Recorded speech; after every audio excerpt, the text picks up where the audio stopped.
নমস্কার, লিনাস ওয়ার্ল্ডে আপনাদের স্বাগত। আজ আরও একটা নতুন মন্দির নবনির্মিত আর 14 তারিখে উদ্বোধন হওয়া মায়ের মন্দিরে আপনাদের দর্শন করাতে নিয়ে এসেছি। প্রথমেই বলি এখানে মন্দির খোলা বন্ধের টাইমিং, এখানে পুজোর সামগ্রী পাওয়া যায় কি না, আর সবার আগে বলি এখানকার লোকেশানটা, এখানে আসবেন কি করে। আমি এখন দাঁড়িয়ে আছি শ্যামবাজার পাঁচ মাথার মোড়ে। দেখুন এই শ্যামবাজার পাঁচ মাথা মোড়। এবারে আমি এখান থেকে মেট্রো ধরব।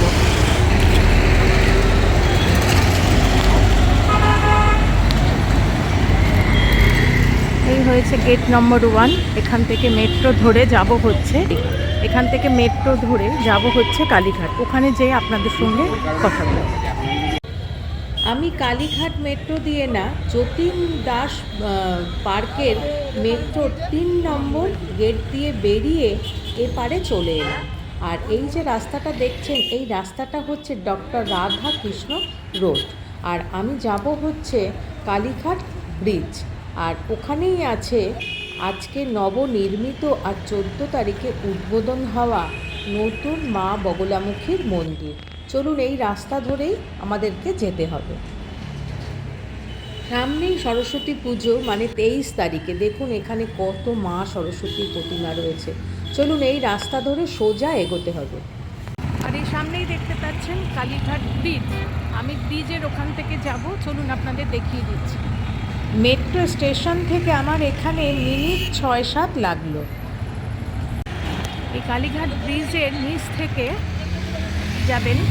আর এই দেখুন সামনেই রয়েছে নবগ্রহ মন্দির।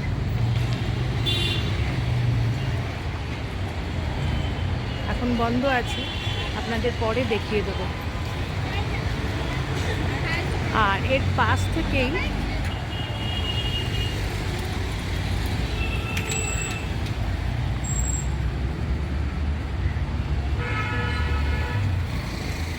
এই হয়েছে মা বগলার নতুন মন্দির, দেখতে পাচ্ছেন। পৌঁছে গেছি একদম মায়ের মন্দিরের সামনে। দেখুন অপূর্ব সুন্দর কারুকার্য বিশিষ্ট মন্দির।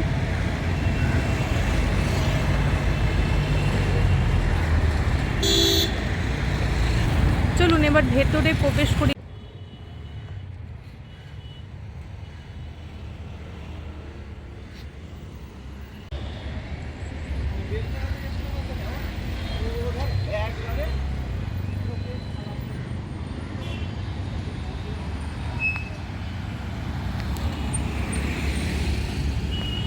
এই হয়েছে কালীঘাট ব্রিজ, দেখতে পাচ্ছেন। তার ঠিক পাশেই একদম মায়ের মন্দির।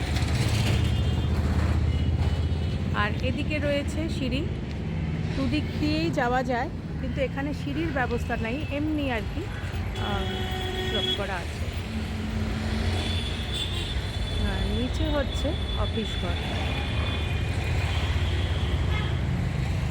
দিক দিয়ে যাওয়া যায়, চলুন আমরা পাশ থেকে যাই।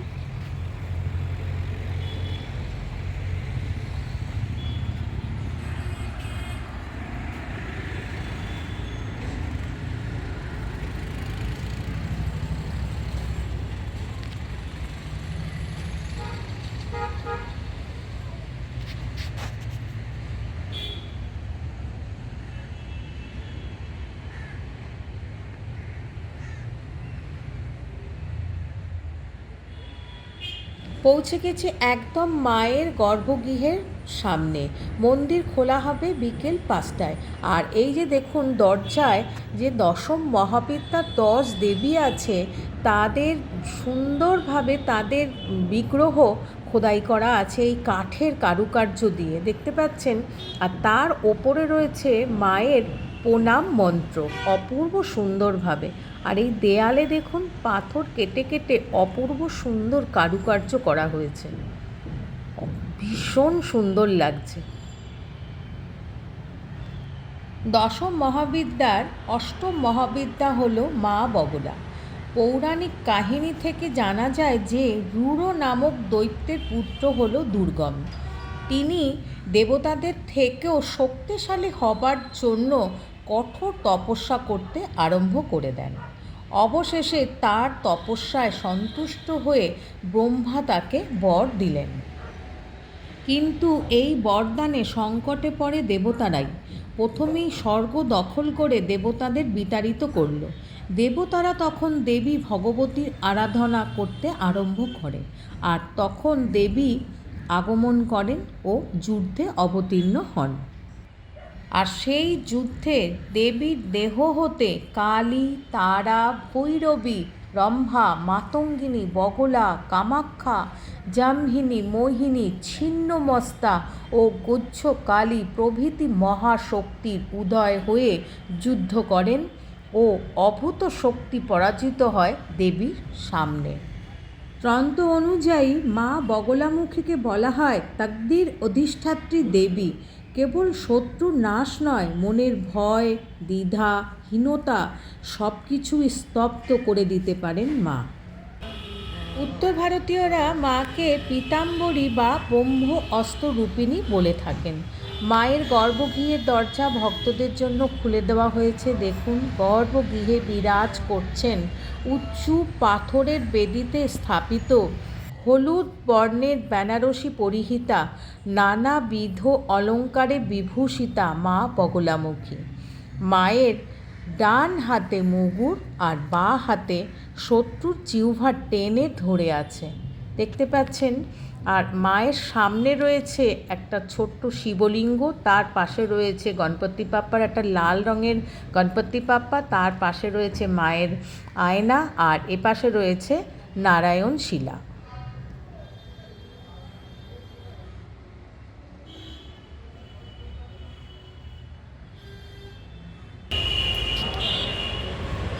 আর মাকে দর্শন করার পরে মাকে পরিক্রমা করার অপূর্ব সুন্দর ব্যবস্থা আছে। দেখুন, এই এখান থেকে রাস্তা আছে,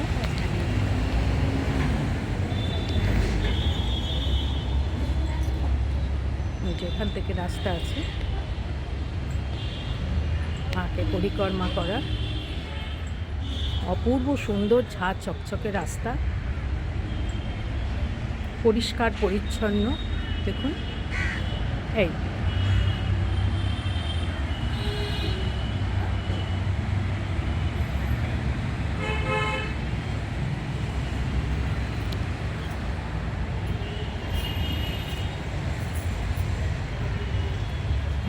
মায়ের সামনে চলে এলাম। কি অপূর্ব সুন্দর। এখন বাজে 5:15। দেখুন, মন্দিরের প্রত্যেকটি লাইট জ্বালিয়ে দেওয়া হয়েছে। মন্দিরটা কি অপূর্ব লাগছে না?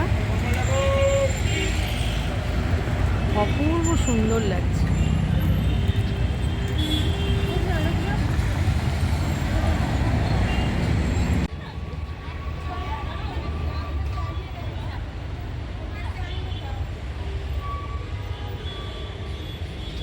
প্রত্যেকটি লাইটগুলো জ্বালিয়ে দেওয়ার পরে সুন্দর লাগছে, দেখতে পাচ্ছেন।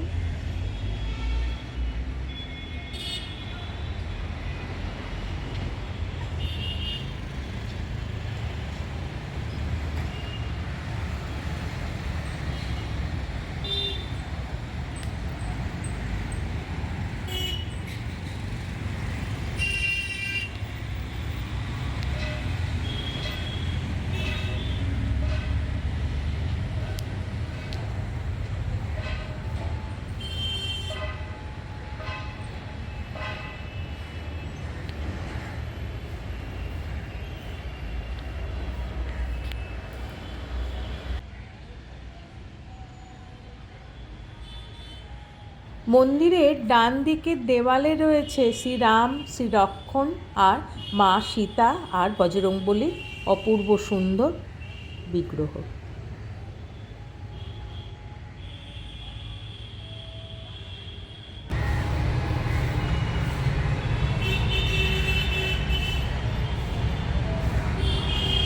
পেছনের দেওয়ালে রয়েছে শ্রী রাধা কৃষ্ণের অপূর্ব সুন্দর বিগ্রহ।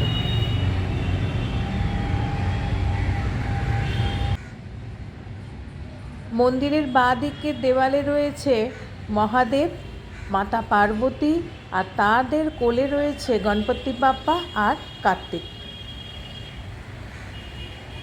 আচ্ছা, এখানে পুরোহিত মশাই বা সেবায়িতের কাছে আপনারা জেনে নিন মায়ের মন্দির খোলা বন্ধের টাইমিং এবং ভোগ প্রসাদ বা আপনারা পুজো কখন দিতে আসবেন। নমস্কার। নমস্কার, আপনার নাম? আমার নাম রোহিত। যদি মায়ের মন্দির কখন খোলা বন্ধের টাইমিং? দেখুন, প্রথমত বলি, মায়ের মন্দির 9টার সময় গর্ভগৃহ খোলা হবে। পুজো শুরু হয় 10টা থেকে, সকালবেলা 12টা পর্যন্ত খোলা থাকবে। এবং সন্ধে 4টার সময় মন্দির গর্ভগৃহ খোলা হয়। 5টা থেকে পুজো শুরু হবে এবং 9টা পর্যন্ত। ঠিক আছে, 5টা থেকে অর্ধেক খোলা হয়, 9টা পর্যন্ত খোলা থাকবে। এবং যারা বিশেষভাবে ভোগ করাতে চায় তারা নিচে এসে অফিসে কথা বলবেন। অফিসে কথা বলে আপনাদের কতজনের ভোগ লাগবে সেই অনুযায়ী আগে থেকে বলে যেতে হবে। তখন মায়ের নিত্য এমনি ভোগ হয়, কিন্তু সেটা সবাইকে দেওয়া তো সম্ভব না প্রতিদিন, এবং এমনি প্রসাদ সবাই পাবে। কিন্তু যদি বিশেষ কেউ ভোগ করাতে চান তাহলে অফিসে এসে নিচে কথা বলতে হবে। আচ্ছা, আরতি সন্ধ্যে 7টার সময়। সকালবেলা মায়ের সেরকম কোনো আরতি হয় না, সন্ধ্যে 7টায় আরতি হয়। এবং মায়ের বিশেষ বার হচ্ছে মঙ্গলবার এবং শনিবার। মঙ্গলবারটা বিশেষ বার, ওই দিন বড় করে আরতি হবে সন্ধ্যে 7টা নাগাদ। আর এই যে আমরা তো ভক্তরা এই যে ভোগ প্রসাদ পাবো, তার নাম্বারটা মানে অফিসের নাম্বারটা যদি। আচ্ছা, অফিসের নাম্বার বলতে আমার নাম্বারটা নিয়ে যেতে পারেন, আমি নাম্বারটা বলে দিচ্ছি। 8100442568। এই নাম্বারে আপনারা কল করতে পারেন, কল করে খবর দিয়ে দিতে পারেন। হ্যাঁ, হ্যাঁ, আগের দিন হ্যাঁ, ফোন করে হ্যাঁ, তোমাকে জানিয়ে দেবো। হ্যাঁ, হুম। মায়ের এখানে মানে পুজোর সামগ্রী এখানে তো দেখলাম না পুজোর সামগ্রী সেভাবে না, পুজোর সামগ্রী এখানে বলতে সেরকম ভাবে পুজোর সামগ্রী বলতে এখানে ধূপ মোমবাতিটা পাওয়া যাবে। ধূপ মোমবাতি এবং তাগা ব্যবস্থা আছে, এখান থেকে নিতে পারেন। হ্যাঁ, এবং ফুল মিষ্টিটা আপনারা আনলে নিয়ে আসতে পারেন। আর মা কি গোটা ফল দিতে হবে মানে এরকম কিছু নেই? না, আপনাদের যেরকম মন চায়, মা কারোর থেকে কোনোদিন কিছু চাননি, মা যেরকম মন চায় আপনারা তাই দেবেন।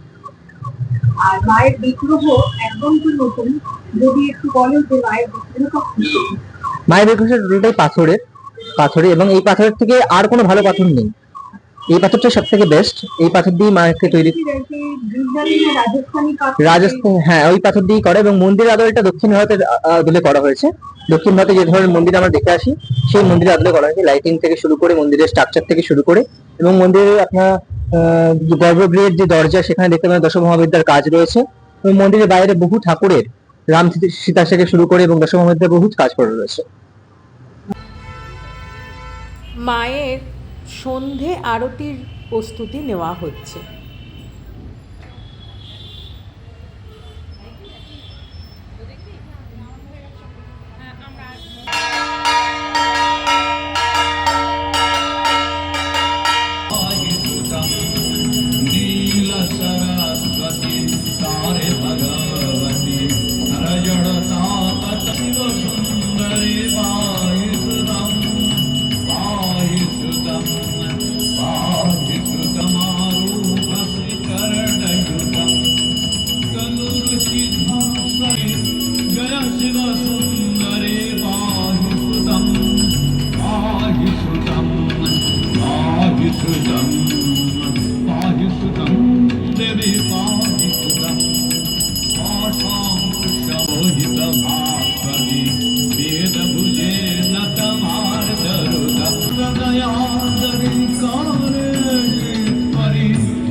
মায়ের আরতি দর্শন করলাম, প্রসাদ পেলাম, আর অপূর্ব শান্তি লাগলো। কেমন লাগলো আপনাদের আমাকে অতি অবশ্যই জানাবেন। Thanks for your time.